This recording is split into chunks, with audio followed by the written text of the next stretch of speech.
What? I'm going to play you the most obnoxious, because we'll go on for a little bit longer, because this is actually important. Skype is coming to an end, and there was a Skype voice note, right, from someone that we know. Oh. It is the most, I'm assuming it's an attempt at humour, but it's way too overfamiliar.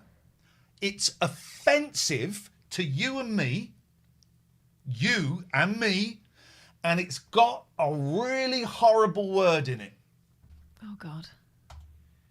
Fuck's sake, Ian. Honestly, you doing Skype and all that bullshit, making the world a more inaccessible place with blind people, the lack of blind people on your show. Like, I know you don't like radio, and... Now, as opening gambits go, it's the young lad who's blind. I can't remember his name. It's not Hassan, is it? He's phoned us a few times. It might be. I think it might be. Anyway. Oh, God. As opening gambits, it gets worse. Oh, God. As opening right. Okay, well, maybe it's just a really bad judged. But honestly, you can still keep up with equality and diversity. Oh, my God. Anyways, Ian, Catherine, it's Hassan. I know. There we go. Okay. It was, and this is me. And the joke's over. Or is it? Because if the joke is over, then he's a prick. You hate me because I'm the brown kid with no eyes. Honestly, you can still keep need to up hear with that, 'cause this is equality directed and at you. diversity. Oh, my God. Anyways, Ian, Catherine, it's Hassan. I know you hate me because I'm the brown kid with no eyes. That's defamation. You know what? I was just catching up with your podcast. Don't listen anymore. Don't listen. And I think I used to message you about, doing something in radio. I run a podcast which absolutely no one listens to, apart from a bunch of few spazzos. There's the my word. God. I did warn you. I wouldn't open with it. But I shouldn't say that. No, you shouldn't. Oops. Just because you're blind doesn't give you the right to use that word or to be a prick. Jesus. But I always wanted to do it, and I was always discouraged, and I don't know if you ever said it, so you can cut this out, but... We're playing all of it, Hassan.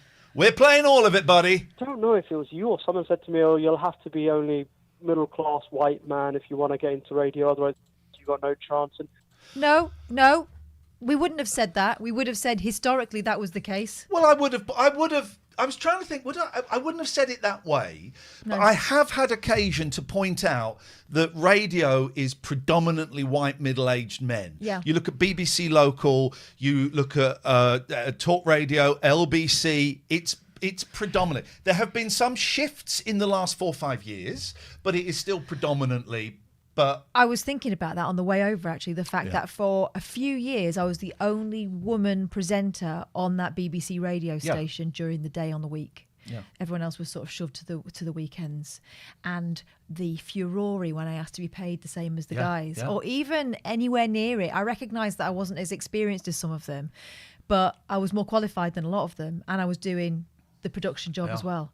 And I was thinking about that, and why on earth wouldn't they jump at that? Why on earth were people overtaking me that weren't as experienced? Why on earth would that happen? But anyway, we might have had a conversation like that. Also, I mean, I don't know the LBC schedule anymore, but off the top of my head, I can't name a presenter of colour. I'm sure there will be a presenter of colour at the weekend, but off the top of my head... Still mostly fellas, I would have suggested O'Brien, as well. Ferrari, Dale... Snorbrick, Bull, Sheila Fogarty, 5-1. Yeah. Anyway, we might have had a conversation like that. But here's the other thing, Hassan. I don't know whether you know what I do for a living these days, but I certainly would not discourage someone who does not fulfil that criteria from making a difference and getting in there. I encourage kids from all kinds of backgrounds to say that they need to claim their spaces, but it's still tricky, and let's not pretend it isn't. We continue.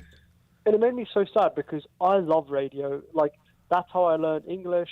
That's how I grew up, like, following sport. And even now, like, I'm moved on to podcasts now, but it's my life. It's how I feel calm. Is it where you learnt to be a rude prick? Are we being blamed for you hang on, but you're doing it. Were you being blamed for him going into podcasting rather than radio? It's a world which I can feel safe in, and believe it or not, you two are my place of sanity. And there we go.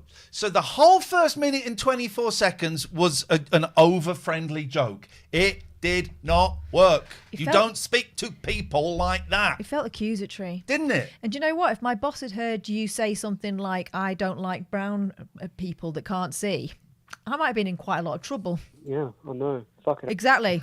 But it was so interesting because I'm going to continue that podcast once I've ended this call. But Ian, I'd be interested to know, you said that you're thank God that you're out of it. Why? Because I haven't got to talk to pricks like you for 3 hours every night. If you need to ask that question, you've not been paying attention. Tell me why. Catherine, keep ignoring me because I'm a brown, blind man. Told ya. You can't say shit like that, man. Do you know what? I will ignore that comment because it's bullshit. But apart from that, your behaviour's been noted, my friend. From Southwest London. I almost said where I was from then. Anyways, keep up the good work and much love to... No? Okay, thanks. I can't fucking wait for Skype to close. Why don't you like that? Because I don't want to talk to rude, over-friendly pricks like you for 3 hours every single night. Do you know what that is? Right, apart from that's really... So, maybe I should have given you some warning on that. It's a very, very uncomfortable feeling. I heard that this afternoon about 4 o'clock. I would hope that I would never give anyone that impression. I would hope that he's been, I don't know, is that an old callback to something that... I don't remember it, and that I'm hurt by that, and I would hope to God that no one else thinks like that, because it's certainly not who I am. And I don't think it's fair. Shit. Isn't it horrible? But that's one of the things I don't miss about being on the radio, especially late at night, because people get to the point where they feel like they have to, in some way, show that they're in on it or show that they don't think of you as being anything special. So they're fucking horrible to you. And I've seen people do that to you out in the wild, where they've obviously noticed that you're there and they feel like they have to say something, but they don't want to fanboy stroke fangirl, so they're just rude. You're a prick. Your shows were shit, weren't they? Nice to meet you, mate. You're still on the radio, never listened. That kind of stuff.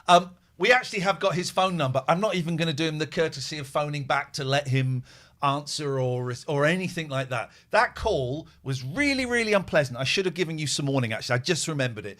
That call was really unpleasant. You've made both of us feel incredibly uncomfortable, and you've come across like a dick.